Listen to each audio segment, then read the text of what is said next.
Hey guys, so quick video. How are we gonna connect the Acer monitor to HDMI? It's for your PS4. It's super simple. So in your PS4, from the back, you're going to find the HDMI port.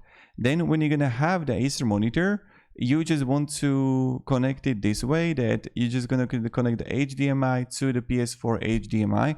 But what might happen is that you're not going to have access to that you don't have the Acer monitor which got the HDMI. If that's the case, then you need to have adapter. So let's say you have only VGA or DVI, the cable, the bigger ones, then you need to buy adapter. So you're gonna write here, you're gonna write VGA HDMI adapter, and I can link you one down below in the description, it's fine to me.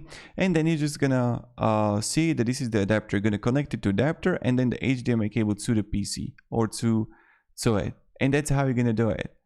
Super simple.